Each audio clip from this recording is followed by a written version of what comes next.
முக்கிய செய்தி சென்னை மற்றும் மயிலாடுதுறையில் தேசிய புலனாய்வு முகமை அதிகாரிகள் சோதனையில் ஈடுபட்டு வருகின்றனர். சென்னை மற்றும் மயிலாடுதுறையில் தேசிய புலனாய்வு முகமை அதிகாரிகள் திடீர் சோதனையில் ஈடுபட்டு வருகின்றனர். சென்னையில் 2 இடங்களிலும் அதேபோல மயிலாடுதுறையில் 15 இடங்களிலும் இந்த சோதனையானது தற்போது நடைபெற்று வருகிறது. என்ஐஏ அதிகாரிகள் சென்னை மயிலாடுதுறையில் சோதனையில் ஈடுபட்டு வருகின்றனர். ISIS அமைப்புக்கு ஆட்களை சேர்த்த வழக்கில் சோதனை என தகவல் கிடைத்திருக்கிறது. சென்னை மற்றும் மயிலாடுதுறையில் என்ஐஏ அதிகாரிகள் சோதனையில் ஈடுபட்டு வருகின்றனர். சீர்காழி அடுத்த திருமுல்லைவாசல் பகுதியில் அடுத்தடுத்து 15 வீடுகளில் சோதனை நடந்து வருகிறது. கூடுதல் விவரங்களை செய்தியாளர் ராகவேந்தர் வழங்க கேட்கலாம். ராகவேந்தர், தொடர்பான மேலும் தகவல்கள். வணக்கம். சென்னை மற்றும் மயிலாடுதுறையில் என்ஐஏ அதிகாரிகள் சோதனையில் ஈடுபட்டு வருகின்றனர்.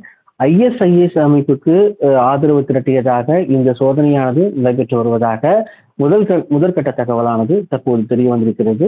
மயிலாடுதுறை மாவட்டம் சீர்காழி அடுத்து திருமுல்லைவாயில் பகுதியில் இன்று அதிகாலை முதல் 15 வீடுகளில் தேசிய புலனாய்வு முகமை அதிகாரிகள் தற்போது பல்வேறு குழுக்களாக பிரிந்து சோதனையில் ஈடுபட்டு வருகின்றனர். இந்த சோதனையில்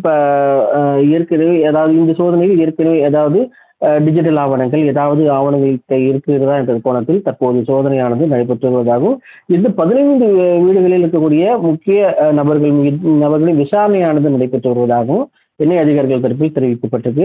இதே போன்று சென்னையில் 5க்கும் மேற்பட்ட இடங்களில் இந்த என்ஐஏ சோதனையானது நடைபெற்று வருகிறது. புரட்சிபாக்கத்தில் கூட நவீன் அபார்ட்மெண்ட் என்ற ஒரு வீட்டில் ஒரு வீட்டில் தற்போது சோதனையானது நடைபெற்று வருவதாக தற்போது தெரிய வந்திருக்கிறது. இன்னும் பல இடங்களில், அது மண்ணடி உள்ளிட்ட பல்வேறு இடங்களில் இந்த சோதனையானது நடைபெற்று வருவதாக என்ஐஏ அதிகாரிகள் தரப்பில் தெரிவிக்கப்பட்டிருக்கு. குறிப்பாக ISIS அமைப்புக்கு ஆதரவு திரட்டியதாக கூறிதான் இந்த சோதனையானது நடைபெற்று வருவதாகவும் அவர்களிடம் இருக்கக்கூடிய செல்போன் ஆதாரங்களை வைத்து இந்த சோதனையானது நடைபெற்று வருவதாக தற்போது தெரிவிக்கப்பட்டிருக்கு. முக்கிய செய்தி சென்னை மற்றும் மயிலாடுதுறையில் தேசிய புலனாய்வு முகமை அதிகாரிகள் சோதனையில் ஈடுபட்டு வந்த நிலையில் தற்போது இந்த சோதனையில் ஒருவர் கைது செய்யப்பட்டிருக்கிறார். சென்னையில் அல்பாசித் என்பவரை தேசிய புலனாய்வு முகமை அதிகாரிகள் கைது செய்துள்ளனர். கூடுதல் விவரங்களை செய்தியாளர் ராகவேந்தர் வழங்க கேட்கலாம். ராகவேந்தர், விவரங்கள். வணக்கம். சென்னை மற்றும் மயிலாடுதுறையில் 20க்கும் மேற்பட்ட இடங்களில் தேசிய புலனாய்வு முகமை தற்போது சோதனையில் ஈடுபட்டு வருகின்றனர். குறிப்பாக ISIS அமைப்புக்கு ஆதரவு திரட்டியதாக இந்த சோதனையானது தற்போது நடைபெற்று வருவதாக என்ஐஏ அதிகாரிகள் தரப்பில் தெரிவிக்கப்பட்டிருக்கு. சென்னை மயிலாடுதுறையில் மட்டும் 15க்கும் மேற்பட்ட இடங்களிலும் சென்னையில் 5க்கும் மேற்பட்ட இடங்களில் இந்த சோதனையானது நடைபெற்று வருகிறது.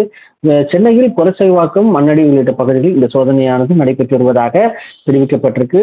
சென்னையில் இந்த சோதனை முக்கிய ஆதாரமாக கருதப்படக்கூடிய அல்பாசித் என்பவரை தற்போது என்ஐஏ அதிகாரிகள் கைது செய்திருக்கின்றனர். அவர்களிடம் அவரது வீட்டில் இருக்கக்கூடிய டிஜிட்டல் ஆவணங்கள் மற்றும் பல்வேறு ஆவணங்கள் கைப்பற்றப்பட்டிருப்பதாகவும் தெரிவிக்கப்பட்டது. குறிப்பாக ISIS அமைப்புக்கு ஆதரவு திரட்டிய பல்வேறு ஆவணங்கள் கைப்பற்றப்பட்டிருப்பதாக என்ஐஏ அதிகாரிகள் தரப்பில் தெரிவிக்கப்பட்டிருக்கு. தற்போது அல்பாசித்தை கைது செய்து தற்போது விசாரணை நடத்தி வருவதாக என்ஐஏ அதிகாரிகள் தரப்பில் தெரிவிக்கப்பட்டிருக்கு.